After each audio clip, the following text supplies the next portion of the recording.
지식을 찾아 떠납니다. 펼쳐라 보물지도. 네, 여러분 보물지도와 함께하는 오늘 여러분의 기분이 어떤지 노래로 듣고 싶어요. 음악으로 여러분의 감정을 좀 표현해 주시겠어요? 음악으로 감정이라. 나부터 할까? 오케이. 아니. 오케이. 저는 오늘 들고 왔어. 진짜. 준비했네. 지긋지긋하다. 준비했네. 안 음악 물어봤으면 이야기하네. 어쩔 뻔했어. 들고 다녀야지. 아, 네. 여러분들 아침에 보신 분도 많을 건데 아침 이슬이 생각납니다.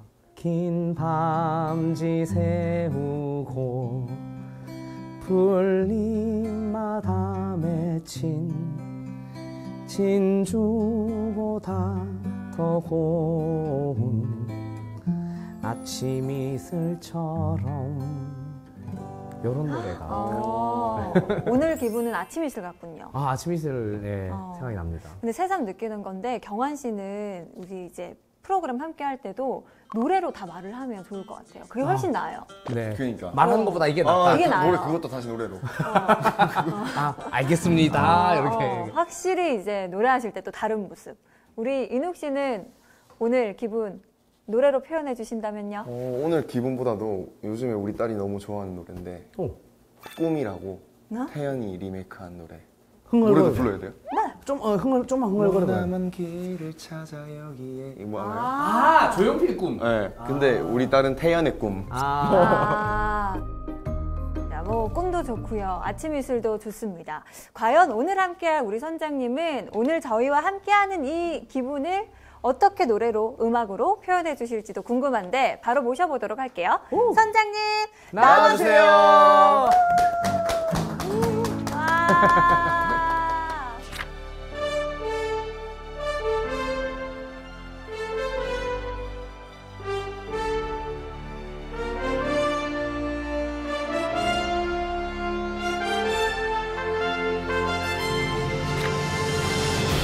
아니 사실 저희가 이렇게 음악으로 문을 연 이유가 있습니다. 지난 시간에 선장님과 함께 클래식의 맛을 살짝 봤잖아요. 네.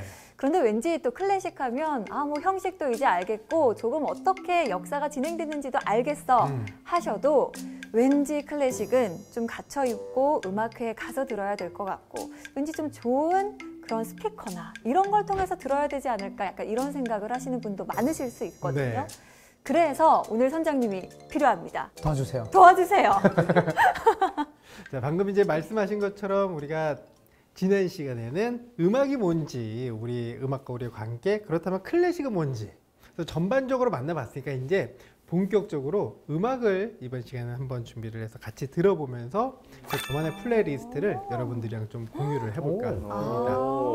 그래서 그 플레이리스트를 듣고 똑같이 따라 하셔도 되고요. 아니면 거기에 몇 개는 빼서 다른 장르의 음악을 넣으셔도 되고 계속 그 하루 종일 음악과 함께 행복한 시간을 보냈으면 좋겠다. 콘서트 가이드가 알려주는 플레이리스트. 네.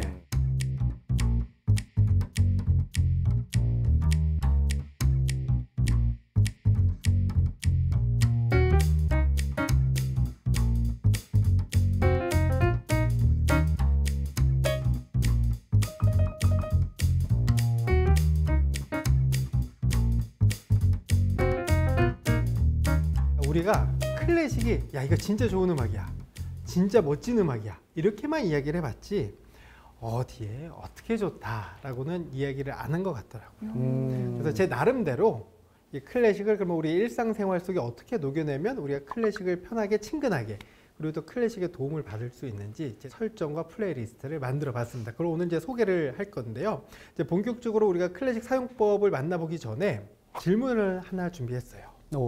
지금은 잘 쓰지 않지만 그래도 몇 년 전까지만 해도 우리가 힐링이라는 단위를 엄청 많이 썼어요. 힐링. 그리고 음악도 힐링 음악. 힐링 음악이 뭘까요?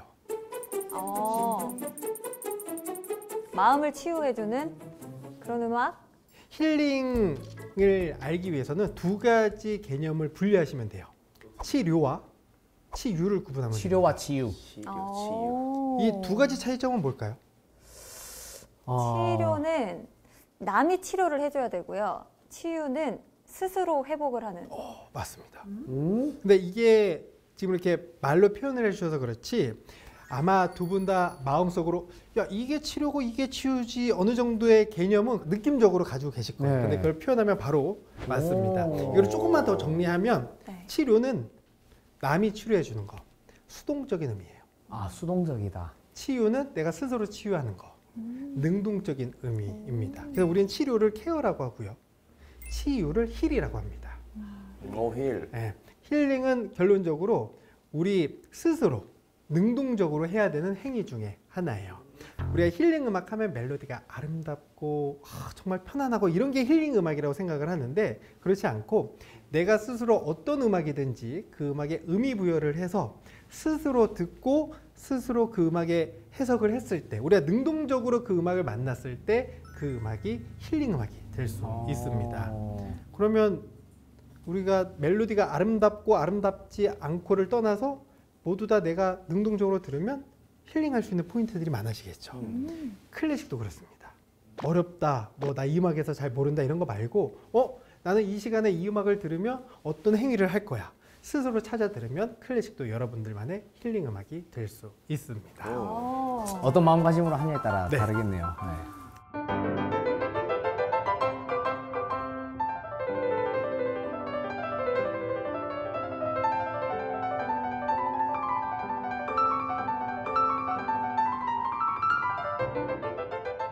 여러분 하루 시작 어떤 소리로 시작하세요? 모닝콜 그 알람 알람 소리. 소리. 네. 때레레레 보통 핸드폰에 저장되어 있는 음악 소리를 들으시겠죠. 뭐. 저는 엄마 목소리 해놨습니다. 그렇죠. 사람의 목소리도 있죠. 바로 일어나죠. 네. 모닝콜을 클래식으로 한번 만나보셔도 좋습니다. 음. 그래서 아침에 일어날 때 사용하면 오. 좋은 클래식입니다. 바흐의 칸타타 중에 눈 뜨라고 부르는 소리 또다. 아니 그냥 이름부터 알람이네요. 네. 제목이라고요, 저게? 네. 그래서 이 음악으로 아침 모닝콜을 사용해 보셔도 좋지 않을까 해서 준비를 했는데요. 한번 들어보시죠.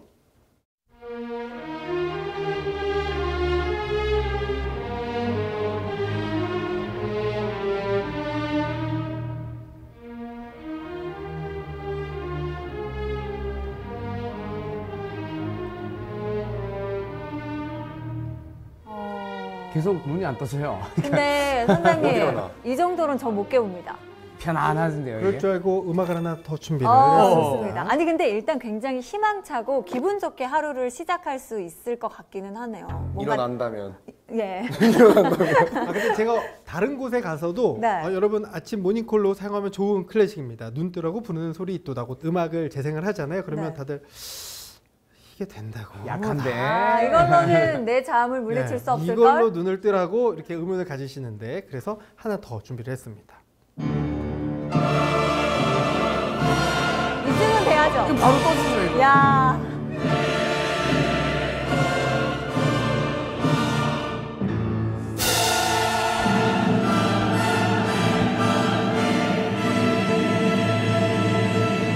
이 음악은 안 일어나면 내 인생 큰일 난다. 약간 그렇네. 이런 예감이 들면서 바로 눈이 떠질 것 같습니다.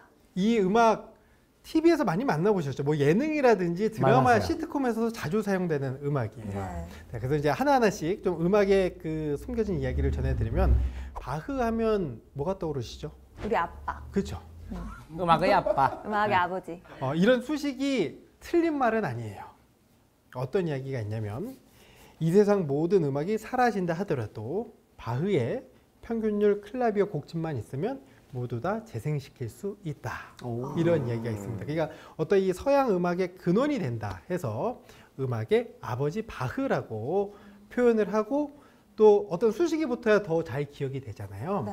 하지만 이 음악의 아버지 바흐는 공식적인 수식이 아닙니다.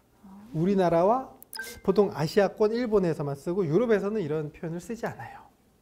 이게 어떻게 된 거냐면 모차르트가 영국에 갔다가 악보를 하나 발견하게 됩니다. 와, 이 음악 대박인데? 이 음악을 작곡한 사람은 음악의 아버지고 우리는 그의 자식들이다. 이렇게 너무 훌륭해서 표현을 하고 악보를 봤더니 바흐가 써져 있더래요. 그래서 그 이야기가 에피소드가 전해지고 해서 이제 음악의 아버지 바흐가 됐는데 그 바흐는 그러니까 우리가 지금 알고 있는 바흐는 요한 세바스찬 바흐인데요.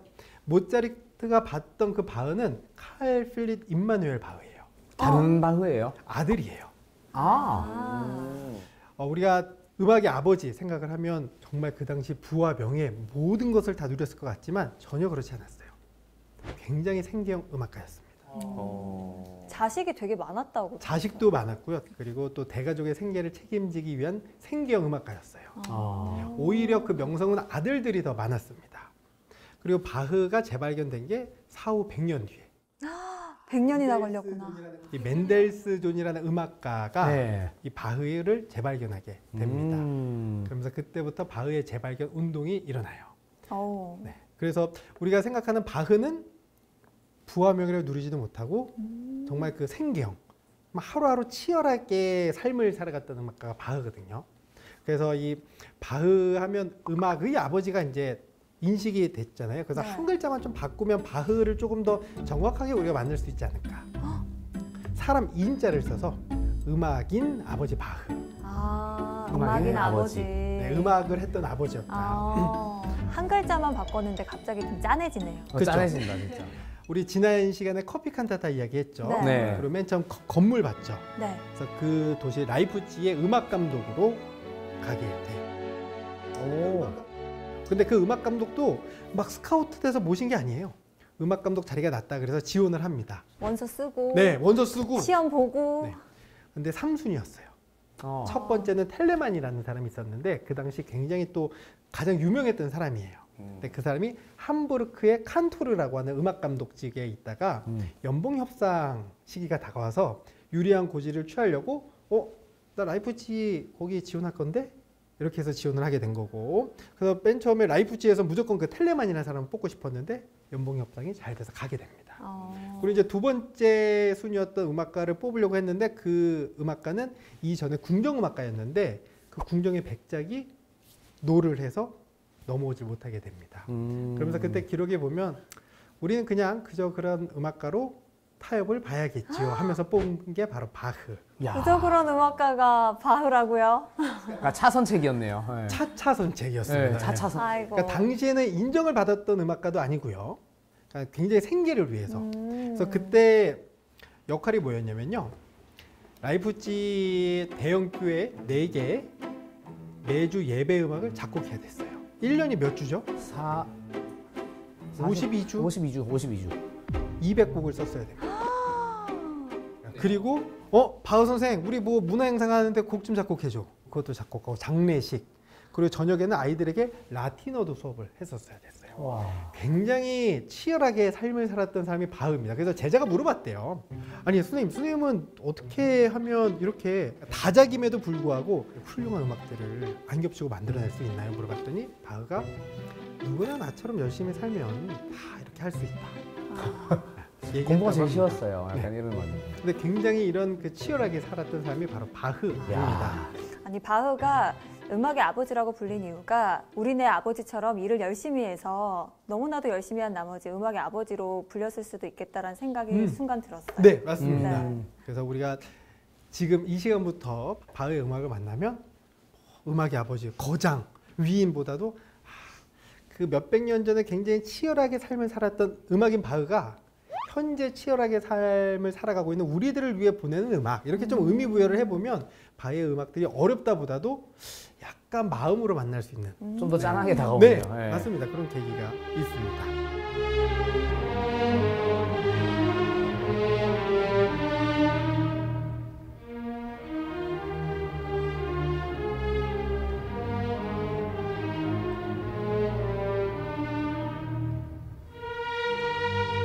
그럼 넘어가서 우리 두 번째 들었던 카르미나 부라나, 운명의 여신이요.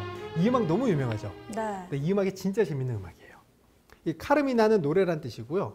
이 부라나는 보이에른 지방이라는 뜻입니다. 보이에른의 한 수도원에서 13세기, 14세기로 추정되는 당시의 시가집이 하나 발견이 돼요. 1300년대, 1400년대 삶을 살았던 사람들의 이야기가 거의 다 담겨져 있는 거죠. 어떤 도덕적인 풍자부터 성직자의 타락, 풍자, 사람들의 사랑 이야기, 일상 이야기들이 그 안에 가득 담겨져 있었습니다. 그리고 나서 칼 오르프라는 독일 음악학자이자 작곡 국가인데요. 우리 음악 수업 중에 오르프 수업 이런 거 조금 네. 들어보셨을 거예요. 초등음악에 나옵니다. 네. 그 오르프가 바로 이 독일 음악학자, 교육자 칼 오르프입니다. 1900년대 사람인데요. 그때 내용을 가지고 모아서 하나의 그 합창 음악을 만들게 됩니다. 그게 카르미나 불안하고 첫 번째 곡이 이 음악이에요. 네, 이 운명의 여신이었는데 어떤 내용이냐면 사실 우리의 운명은 모두 다 정해져 있다. 우리가 성공이 있으면 실패가 있고 명이 있으면 암이 있고 삶이 있으면 죽음이 있고 왜 우리에게 이런 가혹한 쳇바퀴 같은 삶을 주셨습니까? 운명의 여신이요 하면서 한탄하는 그런 내용입니다. 철학적인 내용이네요. 네. 야, 그 뜻도 알람과 어울리네요. 그렇죠. 그래서 잔잔하게 주말에 눈을 뜨고 싶다 하면 네. 아까 바흐의 눈 뜨라고 부르는 소리 있도다 이 음악을 들으시면 되고요. 아침에 벌떡 일어나야 출근해야 되면 된다. 카르미나 브라나의 운명의 여신이여를 들으시면 되겠습니다. 주중에는 운명의 여신이요. 네.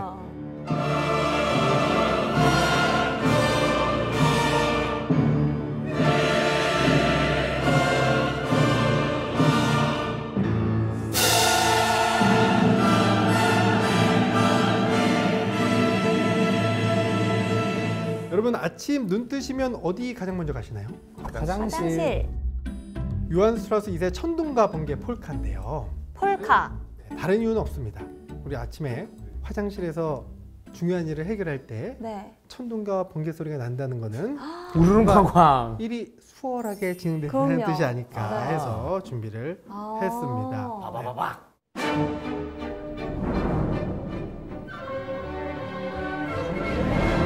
아, 개운합니다.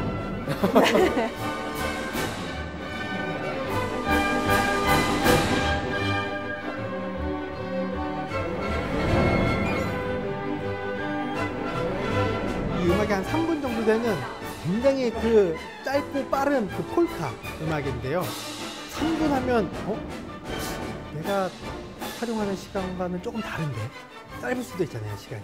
반복해서 들으면 되니까요. 크게 문제될 건 그렇게 아닙니다. 하네요. 편안하게. 네. 그래서 그 우리가 클래식 너무 고상하게 막 생각하지 말고 이렇게 진짜 우리 일생활에서 함께 해도 됩니다. 그래서 핸드폰 보면서 이게 안 좋다고 하잖아요. 그러니까 음악 틀어놓고 음악에 맞춰서 좀 그 시간을 즐겨보시면 됩니다. 근데 확실히 이 노래는 진짜 장 활동이 좀 원활해지는 것 네. 같아요. 빰빠라빰빠라빰 하고 나올 것 같네요. 자, 그러면 화장실 다음 보통 뭐 하시죠? 그 다음? 씻어야죠. 양치. 양치하시죠. 네. 양치할 때 사용하면 좋은 클래식입니다. 양치용 클래식. 네. 똑같은 폴카 형식이고 제목이 트리치 트라치예요.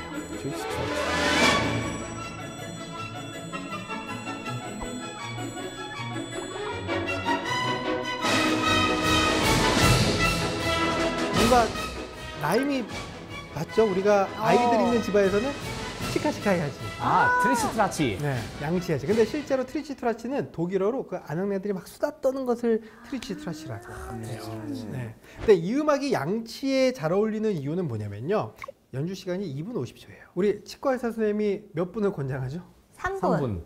이 음악이 2분 50초에서 뭐 왔다 갔다 하니까요. 네. 딱 양치하기 좋은 시간대네요. 그러니까 우리가 클래식을 감상으로도 생각할 수 있는데요. 시간 체크용으로 사용하셔도 돼요. 실용적이다. 그럼요. 네. 자, 요한 스트라우스 2세 오스트리아 음악가고요. 1800년대 이제 중후반 이제 1900년대까지 같이 활동했던 음악가인데요. 일명 왈츠의 왕이라고 불리고 있습니다. 1800년대 중후반 이 당시 오스트리아 빈에서는요. 왈츠가 엄청난 유행이었어요.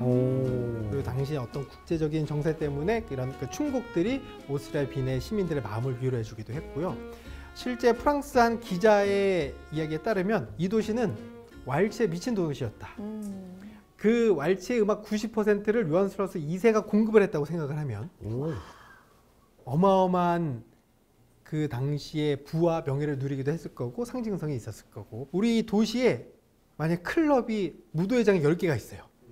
10개에서 모두 한 사람의 음악만 흘러나온다고 생각을 하면 그 상징성을 여러분들도 이해를 하실 수 있을 겁니다. 그런 상징성을 가졌던 사람이 요한 스트라우스 2세다.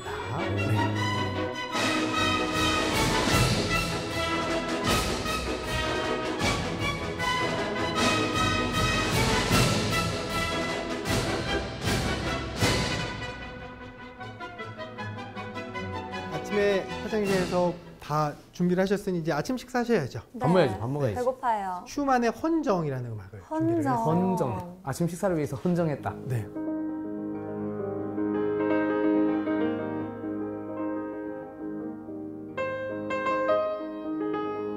보통 다 이 정도로 소박하게 차려 드시죠? 뭐 이 네, 정도야 다 뭐 이렇게 네. 가볍게. 브런치. 네. 여러분 아침 식사하시면서 들어보십시오. 예.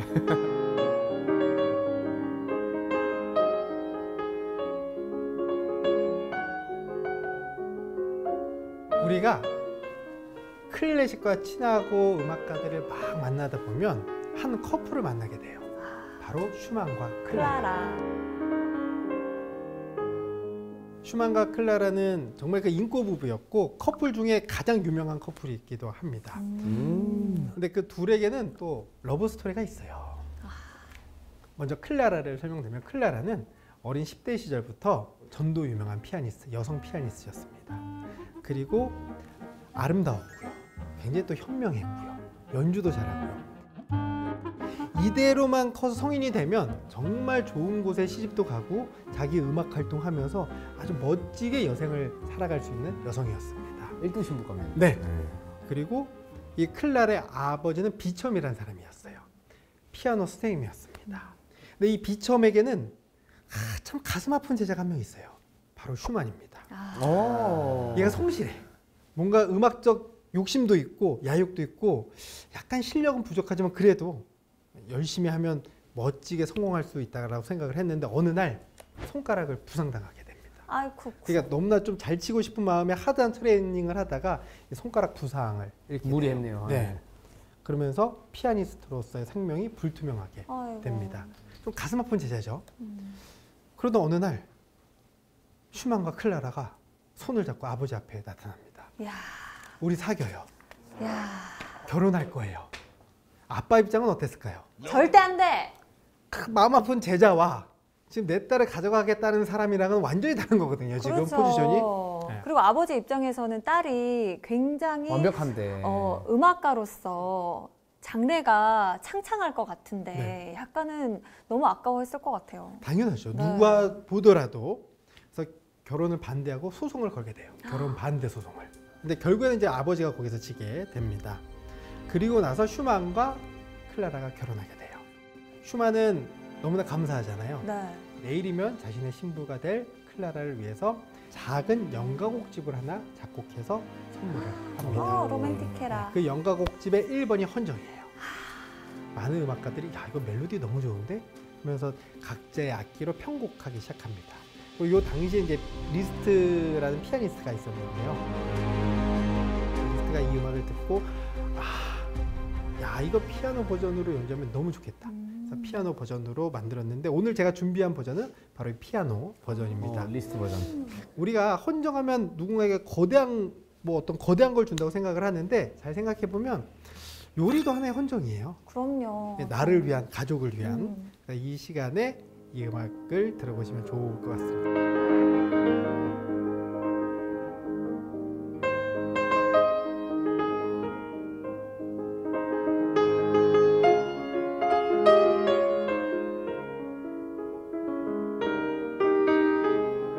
자, 이렇게 식사를 마치셨으면 화장실 가야 돼요. 화장실 또 가? 또 가야죠. 딴 데도 가봅시다. 아까 음악 다시 반복하시면 되고요. 네, 이제 외출 준비하셔야죠. 밖으로 네. 나가야죠 이제. 외출 준비할 때 사용하면 좋은 클래식입니다. 차이콥스키 발레 음악 백조의 호수 중 왈츠 음악을 준비를 했는데요. 왈츠는 이제 3박자인데요. 우리가 쿵짝짝하죠. 네. 삼각형을 그리게 되죠. 쿵짝짝, 쿵짝짝. 하지만 왈츠는 원을 그립니다. 쿵짝짝, 쿵짝짝, 쿵짝짝, 쿵짝짝. 그래서 리듬의 뉘앙스가 굉장히 미스테리해요. 쿵짝짝, 쿵짝짝 계속 뭔가 끝날 듯 끝나지 않은 이런 그 음악적 뉘앙스가 우리의 미스테리함을 전해주는데요. 그래서 이 왈츠 음악은 우리 일상생활 중에 미스테리한 순간에 사용하면 좋아요. 아침에 외출 준비할 때. 미스테리하죠. 그죠? 네. 근데 분명히 지난주에 새 옷을 샀는데 옷이 없어. 오늘 입을 옷이 그럴 수 없어요. 굉장히 미스테리합니다. 그리고 1시간 동안 꾸몄는데 거울 속에 나 미스테리예요. 맞아요. 이쁘지 않아. 네. 왜요? 아니에요. 말하겠습니다. 네, 분명히 인터넷에서 예뻐서 샀는데 우리 옷장에서는 안 이뻐. 막 이런 것들 미스테리하다. 미스테리한 네. 순간들이 이 시간에 많이 벌어지거든요. 그래서 이럴 때는 왈츠 음악을 들으면 좋습니다.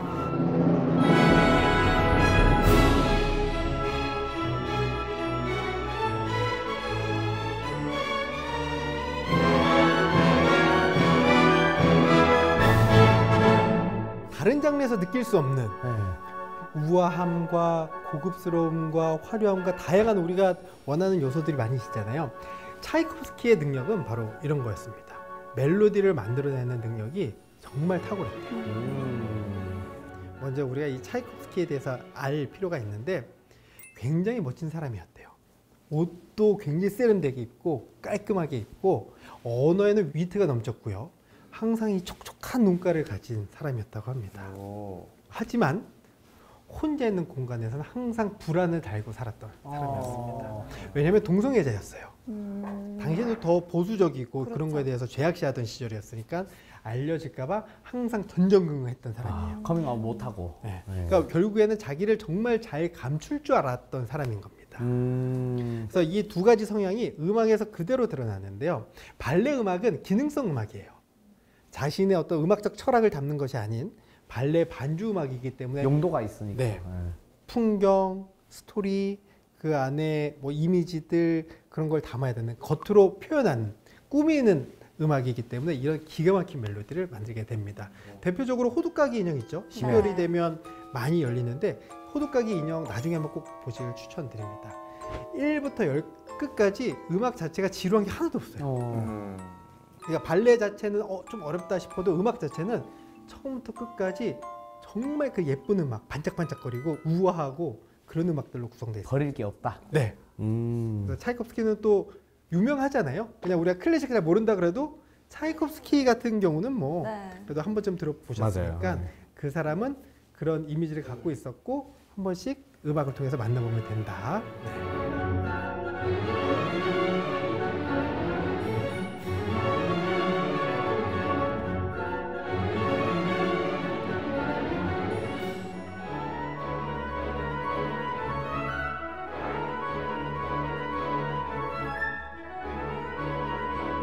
우리가 사회생활하고 일상생활을 하다 보면 격한 내면의 언어를 표현하고 싶을 때가 와요. 화가 쌓였을 때. 욕하고 싶을 때. 이런 야이. 욕하고 싶을 때 사용하면 좋은 클래식. 제가 야구장에서 욕하다가 찍힌 사진이에요. 와우. 네, 제가 한화 이글스 팬인데요. 원래 이닝과 이닝 사이에 관중석을 한번 잡는다든지 어디 하나 딱 잡고 광고 넘어가잖아요. 그때 한화 응원석 중에 제 표정이 가장 안 좋았나 봐요. 그 표정이 그렇게 유쾌하지만은 않죠.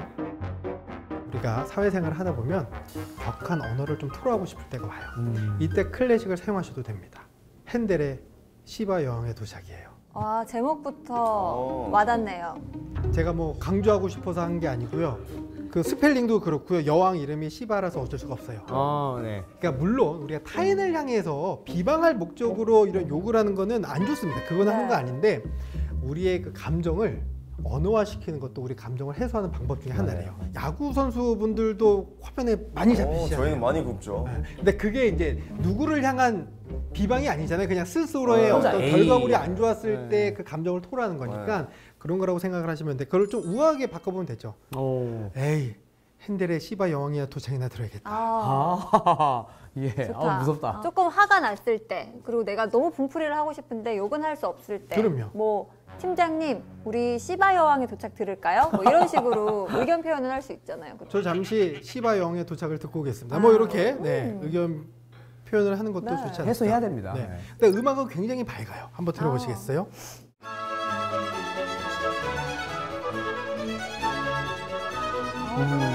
음악 굉장히 밝죠? 제가 열받았을 때 이거 좀 듣고 살짝 해소될 수 있는 느낌. 마음이 좀 가라앉네요. 맨 처음에 바흐, 음악인 아버지, 핸델은 음악의 어머니라고 그랬잖아요. 근데 핸델도 좀 이 단어를 비슷하게 바꾸면서 최대한 핸델의 어떤 이미지와 부합할 수 있는 그런 수식이 있습니다. 그래서 핸델을 좀 소개를 해드리면 그냥 핸델은 어렸을 때부터 아버지가 음악가가 아닌 다른 길로 키우기 원했습니다. 그래서 법대를 보냈어요. 이야. 근데 그 음악가들의 어린 시절을 보면 그 부모님 세대도 참 우리와 많이 다를 건 없다. 왜? 우리도 부모님이 보통 원하셨던 거는 뭐 법 쪽에, 그다음에 의사. 그러니까 많이 안정적으로 삶을 살아가고 그러기를 원하잖아요. 그 시대 때도 그랬어요. 그게 이제 1600년대 후반, 1700년대 이때인데요. 근데 음악을 너무 좋아했어요. 그래서 몰래 음악하다 걸려서 뭐 아버지에게 엄청 맞기도 하고 그러던 중에 이제 결국 이제 아버지가 돌아가시고 나서 이제 음악가의 길을 걷게 됩니다. 이태리로 유학을 가게 돼요. 가면서 이제 오페라를 만나게 되는데 우리 지난 시간 오페라가 이태리에서 시작됐다 말씀드렸었죠. 그래서 이제 본고장에서 오페라에 대한 감각을 익히기 시작하고 실력을 인정받게 됩니다. 그래서 다른 곳에서 막 스카우트를 많이 받아요.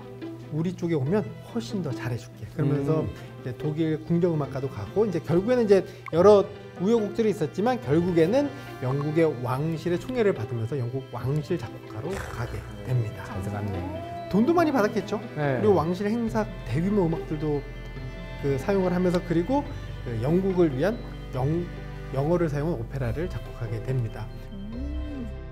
인생에 굴곡 없는 사람은 없지만 그래도 많은 부와 명예를 누렸던 사람이 핸델입니다. 바흐와는 좀 다르네요. 네, 독신이었어요. 그리고 어. 나중에 죽을 때 재산이 많았는데 물려줄 사람이 없는 거예요.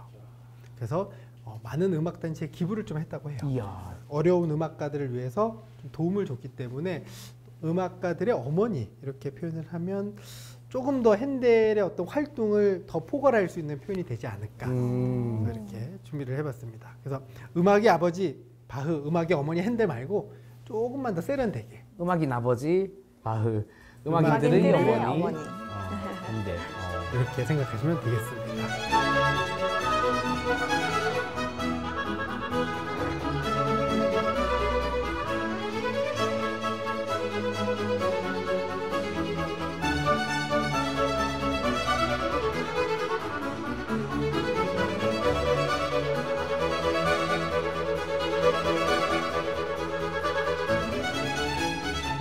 이번에는 자신에게 좀 선물할 수 있는 음악을 하나 준비를 해봤습니다. 좋다. 우리가 자신에게 선물하면 어떤 거 선물하죠? 좋은 거. 좋은 거. 내가 갖고 싶은 거 사는 거. 네, 이게 사람 성향마다 다르긴 하겠지만 그래도 나를 위한 선물이니까요. 조금 그 좋은 거, 어떤 고급이라고 하는 거 그런 거를 한번 살 수 있게 되는데 음악도 그런 게 있습니다. 그래서 자신에게 선물하고 싶을 때 사용하면 좋은 클래식으로 베토벤 교향곡 3번을 이제 추천을 해드려요. 이거는 어떤 음악이냐면 영국 BBC 방송국 산하 클래시컬 뮤직이라는 잡지사가 있는데 거기서 몇 해 전에 현존하는 세계적으로 활동하는 지휘자들에게 당신이 생각하는 최고의 교향곡은 어떤 음악입니까? 그 설문조사를 했습니다. 궁금하다. 거기서 1위로 꼽힌 음악이 바로 이 베토벤 교향곡 3번입니다. 그러니까 이 음악이 처음에 들으면 뭐야 내가 들을 때는 뭐 그렇게까지 잘 모르겠는데 할 수도 있겠지만 지휘자들은 이 음악을 분석하고 연주도 굉장히 많이 해봤잖아요. 다양한 교향곡들을 서로 이렇게 상대적으로 비교를 해봤을 때 구성이라든지 그 안에 느낌이라든지 약간 이제 전문가적인 시각으로 봤을 때 최고의 교향곡이라고 꼽은 거기 때문에 이제 당장은 우리가 공감은 못하더라도 그래도 전문가들이 최고로 꼽은 교향곡이니까 나도 최고의 교향곡을 나에게 한번 들려줄 의무는 있다, 필요는 있다. 이런 식으로 한번 만나보시면 되겠습니다. 그리고 이제 베토벤 교향곡 3번은 제목이 있어요. 영웅, 에로이카. 항상 이 베토벤은 가상세계, 현실 세계의 영웅을 찾아다녔습니다. 그래서 이 음악에 또 재밌는 에피소드가 있는데요. 맨 처음에는 나폴레옹을 염두에 두고 썼대요. 그 프랑스 혁명을 보고 야 역시 이 영웅은 나폴레옹이다. 그래서 나폴레옹에게 헌정하기 위해서 이 교향곡을 막 쓰게 됩니다. 근데 나중에 나폴레옹이 스스로 황제 즉위하게 되잖아요. 그러면서 결국 쟤도 똑같은 사람이었다 하면서 실망을 하면서 그 앞에 표지를 찍고 어느 영웅을 기리며라고 제목을 바꿨다고 해요. 그리고 이제 헌정할 생각도 안 하고 근데 나중에 봤더니 보나파르트라는 글자를 발견할 수 있었대요. 보나파르트는 나폴레옹입니다. 보나파르트, 나폴레옹. 그래서 이게 베토벤이 지칭했던 영웅은 나폴레옹이구나 하면서 이제 알려지게 되었습니다. 결국 이제 뭐 헌정을 하지는 않았는데 실망을 했네요. 네. 베토벤이. 깨끗하게 지우지 못하고 그냥 흔적을 남겼네요. 인문의 주권자도 속물이었어 하면서 지었겠네요. 그러면서 이제 결국 이제 걸작으로 남겨져 있는데요. 사실 음악 자체는 굉장히 거대하고 이 안에 많은 힘을 가지고 있습니다. 그래서 어떤 영웅보다도 지휘자들이 또 최고의 교향곡이다 이렇게 손을 꼽았던 음악이기 때문에 한 번쯤은 들어볼 필요가 있지 않을까 해서 한번 들려드리려고 합니다.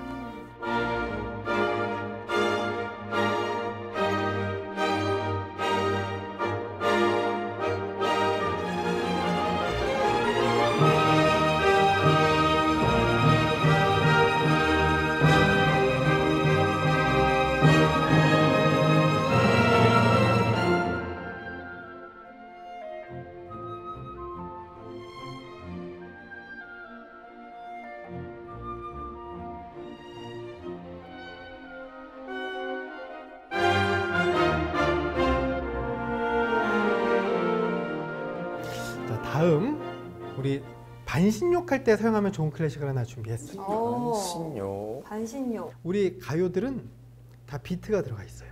네. 맞아요. Drop the beat. 지휘자 없는 몇 명이서 음악 합을 맞춰야 되기 때문에 일률적인 비트를 듣고 함께 그 음악에 맞출 수밖에 없습니다. 하지만 클래식은 지휘자라는 존재가 있기 때문에 이 몇십 명의 사람을 하나로 맞춰서 템포를 유연하게 끌고 갈 수 있어요. 점점 느리게, 점점 빠르게, 아니면 멈춰 있는 듯한 느낌을 줄 수 있습니다. 그래서 이제 우리가 소비하는 다른 음악 영역에서는 물론 이제 연출할 수 있겠지만 그래도 좀 만나기 힘든 그런 템포의 유연성이에요. 그래서 이 맨델스존의 고요한 바다와 즐거운 항해 서곡을 들으면서 반신욕을 한번 해보는 것도 추천드려요. 그리고 이거는 이제 괴테의 시 고요한 바다와 즐거운 항해, 이 독립적인 시예요. 근데 이 두 개의 시를 연결해서 하나의 음악으로 맨델스존이 만들었습니다. 제가 왜 반신욕이라고 했는지 그 고요한 바다 부분을 한번 들어보시면 마치 바다에 그냥 몸을 맡겨서 떠 있는 템포감이 거의 없는 음악을 만나보실 수 있을 거예요. 이게 우리 시대에는 굉장히 유니크한 음악이거든요. 한번 들어보시죠.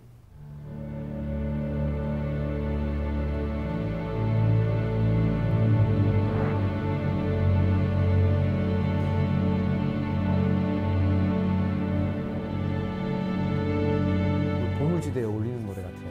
네, 앞에 이렇게 고요한 바다가 한 3, 4분 정도 진행이 되고 나서 이제 플룻이 나오면서 즐거운 하게가 시작이 됩니다. 그래서 앞부분 들으면서 이렇게 물속에 몸을 푹 담그고 있으면 네. 그 묘사, 그 상황과 이 음악이 잘 어울려서 딱 반신욕 하면서. 네, 다른 장르에서 느끼기 좀 어려운 클래식만이 줄 수 있는 그런 또 즐거움을 느껴보실 수 있습니다. 이제 그럼 즐거운 항해가 시작되면서 즐거워집니다. 반신욕 하면서 이제 헤엄도 플룻이 치고. 나오면서 이제 나머지 하셔야 될 것들을 하셔야죠. 아, 이제 막 씻어야 돼? 마무리 하셔야죠. 네. 맨델스존 하면 자연적으로 떠오르는 단어가 하나 있습니다. 요즘에 잘 안 쓰는데 금수저. 금수저. 집이 은행가였어요. 야. 그리고 당시 굉장히 부유했기 때문에 독일 문화계 인사들이 맨날 그 집에 놀러 왔습니다. 예를 들어서 그 야구 선수 출신이시니까요. 그 유명한 감독님의 아이예요. 그러면 맨날 감독님 인사드리러 정말 우리나라에서 가장 유명한 선수들 이렇게 많이 집에 올 거잖아요. 어렸을 때부터 그런 사람들만 만나게 됩니다. 불편해. 네.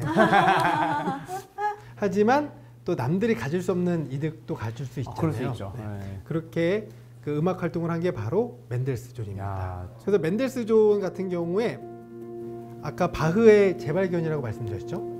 바흐를 재발견한 사람이 맨델스존입니다. 이게 제 개인적인 생각이긴 한데요.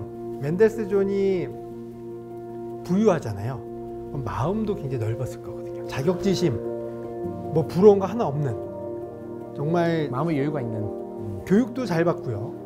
그다음에 뭐 집에서 서포트 해줄 수 있는 건 다 해줄 수 있고 음악을 작곡하면 집에 오케스트라를 사서 발표를 하게 해주고 그리고 와우. 문화계 인사들에게 이번에 우리 연주회 한다. 그리고 심지어 음악적 재능도 천재였습니다.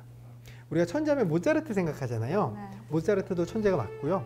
맨델스존도 그에 못지않은 천재입니다. 특히 괴테 같은 경우는 모차르트의 그 어른의 시절과 맨델스존의 어린 시절을 모두 다 본 사람이 괴테예요.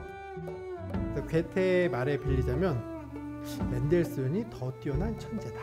이런 이야기 남기기도 했습니다. 정말 엄청나네요. 그만큼 천재적이고 집안도 부유하고 남부러울 거 없는 음악가가 바로 맨델스존이었어요. 부럽다. 근데 또 그런 여유가 결국에는 바흐, 이런 독일 음악가의 어떤 정통성을 찾아내고 그거를 재발견할 수 있었던 원동력이 아닐까. 우연은 없지만 가난에 쪼들리는 사람이에요. 어느 날 우연히 바흐 악보를 찾아냈어요. 너무 훌륭해. 근데 누가 쓴지 몰라요. 그러면 좀 다르게도 활용을 해볼 수 있지 않았을까. 있겠죠. 생계를 위해서. 네. 누구나 우리 인간이기 때문에. 하지만 맨델스존은 바흐의 음악 이거 알려야 돼. 당시에 엄두도 내지 못했던 그 바흐의 작품을 연구하고 다듬고 해서 바흐를 알리기 시작합니다. 와. 그래서 맨델스존의 음악의 포인트는 뭐냐면 숨길 수 없는 붓이에요. 뭐 숨기고 싶어도 음악이 고급스러워요. 아하.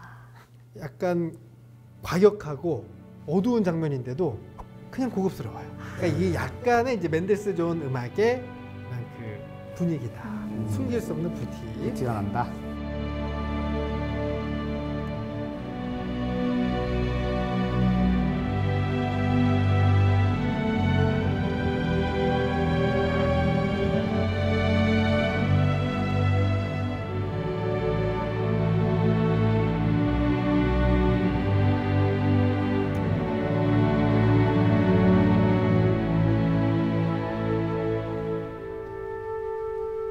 우리 잘 때 사용하면 좋은 클래식을 준비했어요. 잘 때. 사실 제가 클래식 추천하면서 가장 맨 처음 말씀드리는 상황은 주무실 때예요.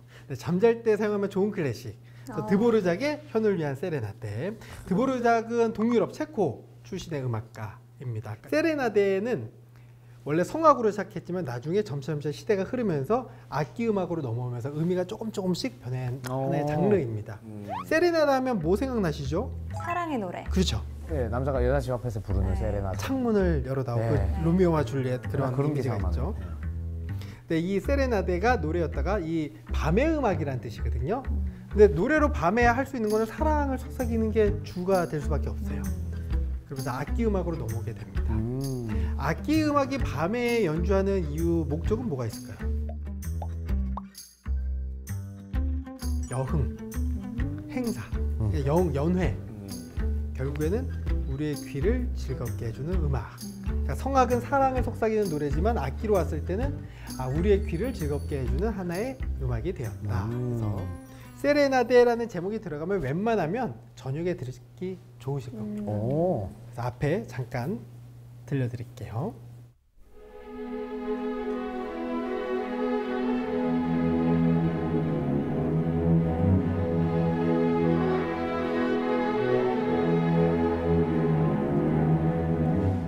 차분하고 부담 없이 들을 수 있죠.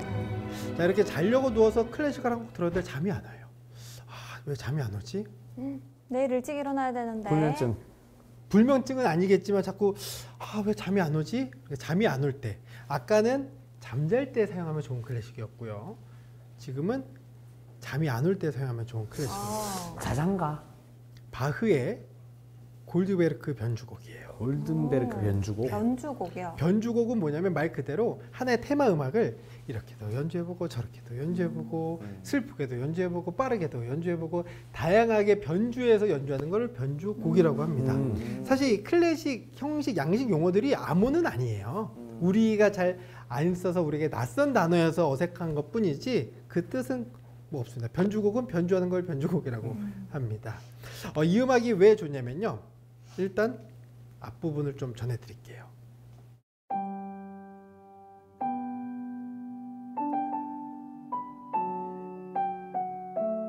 졸리다. 바로 잠올 수 있다. 졸리다.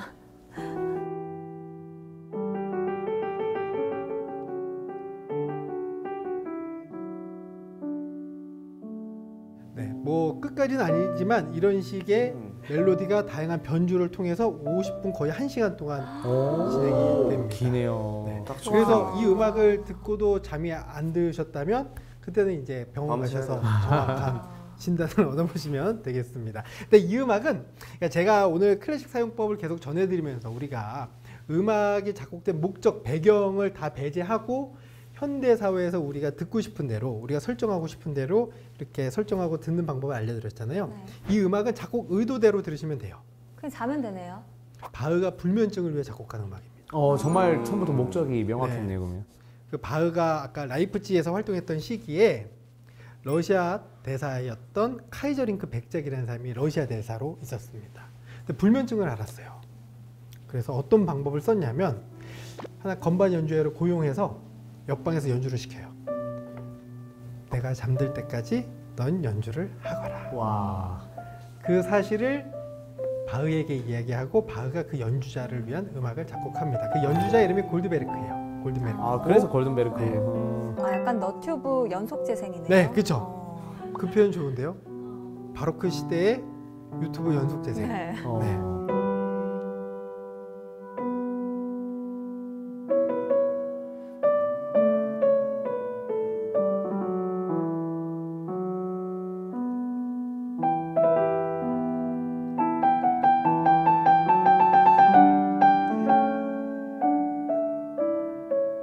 오늘 이제 저의 플레이리스트가 이렇게 마무리가 됐는데요. 첫 곡 바흐, 마지막 바흐 이렇게 선정을 해봤습니다. 아까 맨 처음에 우리 이야기했던 수미바흐.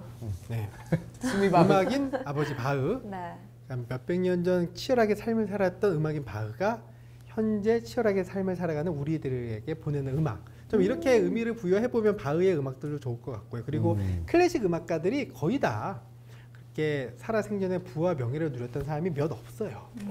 하지만 어떤 자신의 음악적 활동, 음악적 철학을 가지고 이제 음악을 작곡했기 때문에 이 음악을 우리가 너무 공부하듯이 보지 마시고 굉장히 열심히 삶을 살았던 사람들의 음악을 지금 우리가 위로를 받는다. 이렇게 경험을 해보면 좋을 것 같아서 이렇게 선곡을 해봤습니다. 야. 근데 오늘 이렇게 잠깐씩만 들어도 확실히 초반에 선장님이 힐링에 대한 의미를 이야기를 해주셨잖아요. 왜 그런 말씀과 함께 노래를 들려주셨는지 알 것 같아요. 네. 좀 마음이 온화해지면서 중간중간에 또 화가 났을 때 욕을 하고 싶을 때 들을 수 있는 그런 곡도 있었잖아요. 굉장히 마음이 안정적이어졌습니다, 지금. 아, 그리고 그 요즘에 이제 뭐 이루마 노래 같은 뉴이지 음악 이런 것들이 이제 가요랑은 또 다르지만 또 클래식이랑 또 구분되는 네. 것 같거든요. 그래서 좀 어떻게 이게 이걸 좀 개념을 좀 구분하자면 어떤 차이가 있을까요? 그냥 장르 구분이라고 생각을 하시면 되는데요. 네. 사실 클래식이 19세기 지나고 20세기 음악 1900년대 넘어오게 되면서 작곡가들은 그게 걱정이었습니다. 뭐냐면 자신의 작품이 이전 작곡가들을 다 뛰어넘어야 돼요, 사실. 베토벤, 브람스, 바흐. 그러니까 우리가 흔히 거장, 그 음악의 거장이라고 불렀던 사람들이 작품이 지금까지 살아있는데 그 작품들 대신 내 음악이 연주되고 내 음악이 인기받기 위해서는 그들을 뛰어넘어야 됩니다. 쉽지 않겠죠. 그러다 보면 두 가지 노선을 취하게 돼요. 내가 후계자다. 하나는 나는 반대적인 노선을 간다. 새로운 비교될 노선에. 바에는 그러면 새로운 음악적 소스를 찾기 시작하면서 현대적인 음악들이 등장을 하죠. 뭐 미니멀리즘이라든지 미국에선 재즈가 태동하게 되고요. 그러면서 지금 우리가 만나는 다양한 장르들이 탄생이 되는데요. 그 전제 조건은 하나예요. 우리의 마음을 얻기 위해서 탄생되는 조건입니다. 그럼 오늘 선장님의 강의를 듣고 클래식 음악회 나도 한번 가봐야겠다 생각하시는 분들은 사실 클래식의 음악회도 종류가 많잖아요. 네. 뭐 관현악단, 독주회 뭐 이런 게 굉장히 많은데 초심자들에게는 어떤 종류의 클래식 음악회를 또 개인적으로 추천을 해주고 싶으신지도 궁금합니다. 저는 헬스장처럼 생각하시는 게 좋다고 생각해요. 헬스장. 가장 좋은 헬스장이 어디죠? 가까운 곳이요. 집 가까운 데. 집 가까운 곳에서 최대한 편하게 갈 수 있는 공간. 좋은 홀이어도 되고요. 네. 아니면 백화점 문화센터가 돼도 되니까 최대한 가기 편한 곳으로 먼저 가서 음악회를 만나보시는 걸 추천드립니다. 좋습니다. 오늘 정말 클래식의 재밌는 이야기들 해주셨는데 끝으로 선장님께서 한마디로 오늘 강의 정리를 해주신다면요? 음악을 두고 이런 이야기가 있습니다. 음악이 우리에게 줄 수 있는 가장 큰 선물은 위로와 희망이다. 그래서 오늘 이 시간을 계기로 클래식이 주는 위로와 희망을 꼭 한번 느껴보셨으면 좋겠습니다.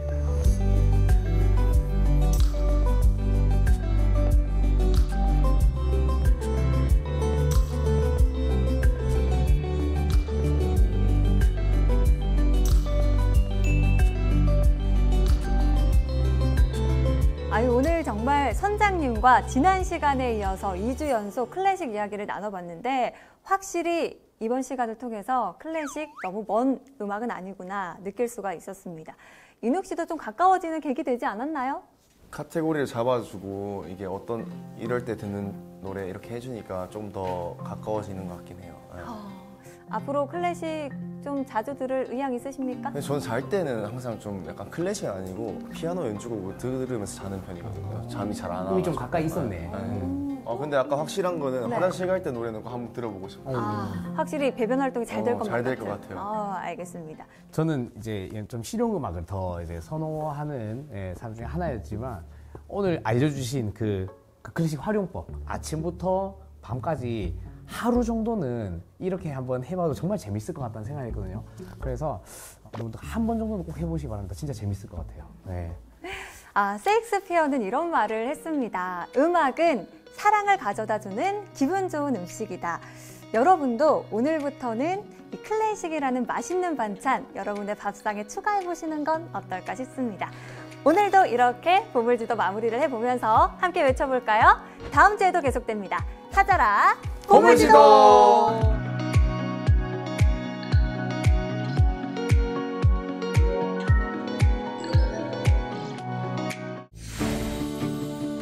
바로 대한민국 사교육의 중심 대치동에서 오신 선장님이시거든요.